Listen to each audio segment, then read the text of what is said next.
لیکن اس کے بدلے میں جو بھاری قیمت چکائی ہو غزہ کے نہتے لوگوں نے، 50,000 لوگوں کا قتل، یہ تو ریکارڈ پہ دکھ رہا ہے، باقی اللہ عالم، باقی کتنے ہیں جن کی تعداد مل نہ سکی ہو۔ بعض دانشوروں نے یہ بھی بتایا اس کو صرف اور صرف ایک کینل بنانا ہے جو دنیا کی ٹریڈنگ پر قبضہ حاصل کرنے کے لیے، جو سوئس کینال ہے ایجپٹ کا، جس سے میڈیٹرین سی سے لے کر کے گزرتے ہیں، 2 سمندروں کو جوڑنے کے لیے ایک کینل ہے مصر میں، ایجپٹ میں، جہاں سے ایجپٹ ہر گزرنے والے جہاز سے ٹیکس لیتا ہے، ہر گزرنے والے جہاز سے ایک بھاری قیمت لیتا ہے، جس سے ٹریڈنگ پر اثر بھی رہتا ہے۔ اور جب وہ چاہے بند کرے، 2 مرتبہ اس نے بند بھی کیا تھا تاریخ میں 1950 کے وقت۔ اور یہ خواب دیکھتا ہے اسرائیل کہ ہم اپنی ہی جگہ سے ایک کینل بنا لیں تقریباً 300 کلومیٹر، جس کے لیے اس کو غزہ حاصل کرنا بہت ضروری ہے۔ یہ بعض لوگوں کی اپنی تحقیق ہے۔ تو کیا کوئی اپنے مفاد کا حاصل کرنے کے لیے 50,000 لوگوں کا قتل کر سکتا ہے؟ دنیا کو یہ بھیانک چہرہ بھی تو معلوم ہونا چاہیے۔ اگر ان کو کوئی راستہ بنانا ہے تو اس کے لیے انسانیت کا قتل کرنا۔ میں آپ کو ایک بات عرض کیے دیتا ہوں، قرآن پاک نے جو فرمایا وہ حق ہے، 100% حق ہے۔ اللہ نے فرمایا، میں نے خطبے کے بعد جو آیت پڑھی، وَضُرِبَتْ عَلَيْهِمُ الذِّلَّةُ وَالْمَسْكَنَةُ، اللہ فرماتا ہے ان پر ذلت اور غربت لکھ دی گئی ہے، کس پر؟ یہودیوں کے متعلق۔ وَبَاءُوا بِغَضَبٍ مِّنَ اللَّهِ، اور اللہ کے غضب میں رہیں گے وہ ہمیشہ۔ آپ سورہ فاتحہ میں پڑھتے ہیں نا، غیر المغضوب علیہم ولا الضالین، مغضوب کا مطلب کیا ہے؟ جن پر اللہ کا غضب ہوا، اور وہ یہود قوم ہے۔ قرآن پاک کی میں آپ کو بات بتا رہا ہوں۔ اور اللہ تعالیٰ فرماتا ہے وجہ کیا ہے؟ ذالک بانہم کانوا یکفرون بآیات اللہ، وہ اس لیے کہ اللہ کی نشانیوں کو ٹھکراتے ہیں، ویقتلون النبیین بغیر حق، اور اللہ کے نبیوں کو ناحق قتل کرتے ہیں۔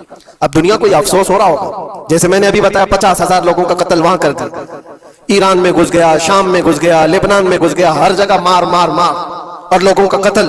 میرے عزیزو، یہ تو عام لوگوں کا قتل ہے، اور قرآن یہ کہتا ہے یہ وہ قوم ہے جو اللہ کے نبیوں کو قتل کرتی تھی۔ اور تاریخ میں ہے تقریباً 10,000 نبیوں کو انہوں نے قتل کیا ہے، 10,000 نبیوں کو انہوں نے قتل کیا ہے، صرف اپنی من مانی بات نہ پائے جانے کی وجہ سے۔ حضرت زکریا علیہ السلام کی بات معلوم ہے، یہ تو بیت المقدس کے متولی تھے۔